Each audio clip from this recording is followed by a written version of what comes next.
اس کے بعد آگے جو ایک اور بڑی اہم چیز بیان ہوئی ہے اس کے 12ویں رکوع میں، وہ عہد الست ہے۔ عہد الست کا مطلب یہ ہے کہ انسانوں کی پیدائش سے پہلے حضرت آدم علیہ السلام کی پیٹھ سے اللہ تعالیٰ نے جتنے انسان پیدا ہونے تھے قیامت تک، ان سب کی روحوں کو نکالا۔ یہ بہت پہلے کی بات ہے، آدم علیہ السلام سے بھی پہلے کی بات ہے۔ اللہ تعالیٰ نے تمام انسانوں کی روحوں کو نکالا، اور ان روحوں کو خطاب کر کے اللہ تعالیٰ نے فرمایا الست بربکم، کیا میں تمہارا رب نہیں ہوں؟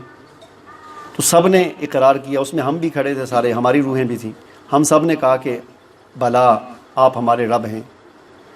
بس وہ بات، یعنی یہ سبق دے دی اللہ تعالیٰ نے۔ اس کو آپ پہلے میں آپ کو ایک مثال دیتا ہوں نا، یہ بات آپ کو تب صحیح سمجھ آئے گی۔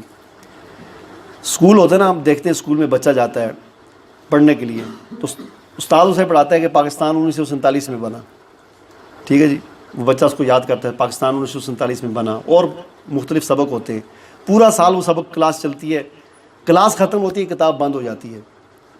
اب کیا ہوتا ہے، پیپر ہوتا ہے، پیپر میں اس کے سامنے سوال آتا ہے کہ پاکستان کب بنا۔ تو اگر اس نے سبق یاد کیا ہوتا ہے پورا سال، تو وہ وہاں پر لکھ دیتا ہے کہ 1947 میں بنا۔ اگر اس کو سبق یاد نہیں ہوتا تو وہ پھر ہاں کچھ بھی نہیں۔ یہی بات ہے کہ یہ سبق اللہ تعالیٰ نے ہمیں دیا، پیدائش سے پہلے ہمیں سبق دیا کہ تمہارا رب کون ہے۔ ہم نے کہا اے اللہ تو ہمارا رب ہے۔ پھر دنیا میں آ کر چونکہ ہم وہ بات بھول گئے، ہمیں یاد نہیں ہے، کچھ لوگوں کو یاد بھی رہی تھی، جیسے حضرت علی رضی اللہ عنہ نے فرمایا کہ کچھ صحابہ کرام ایسے تھے، وہ فرماتے تھے ہمیں وہ یاد ہے، ہمیں اچھی طرح یاد ہے کہ وہ جب ہمیں اللہ تعالیٰ نے ہماری روحوں کو پیدا کیا تھا، لیکن اکثر ہمیں نہیں یاد وہ۔ تو اس یاد دہانی کے لیے اللہ تعالیٰ نے نبی بھیجے، کتابیں بھیجیں، وہ جو آ کر بتاتے رہے تمہارا رب اللہ ہے، رب کون ہے۔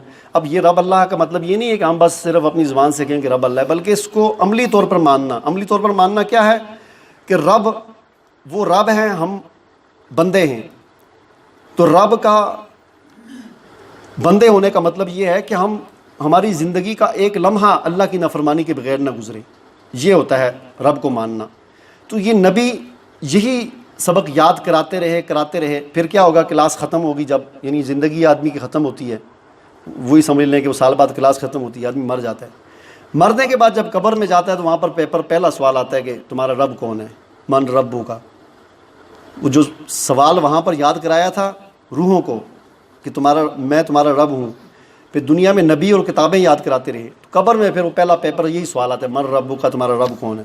تو وہ رب وہ سوال اگر دنیا میں یاد کیا تھا، وہ سوال عملی طور پر یاد کیا تھا، عمل کر کے دکھایا تھا، تو پھر یاد رہے گا۔ وہاں پر آدمی کہے گا کہ ربی اللہ، میرا رب اللہ ہے۔ ورنہ کیا ہوگا، ورنہ کہے گا، حدیث میں آتا ہے ہاں کچھ نہیں۔ دوسرا ما دینوں کا، تمہارا دین کیا ہے، یہ سوال دوسرا ہوگا۔ تو دنیا میں اگر دین کے مطابق زندگی گزاری ہوگی تو وہاں پر آدمی جواب دے دے گا کہ میرا دین اسلام ہے۔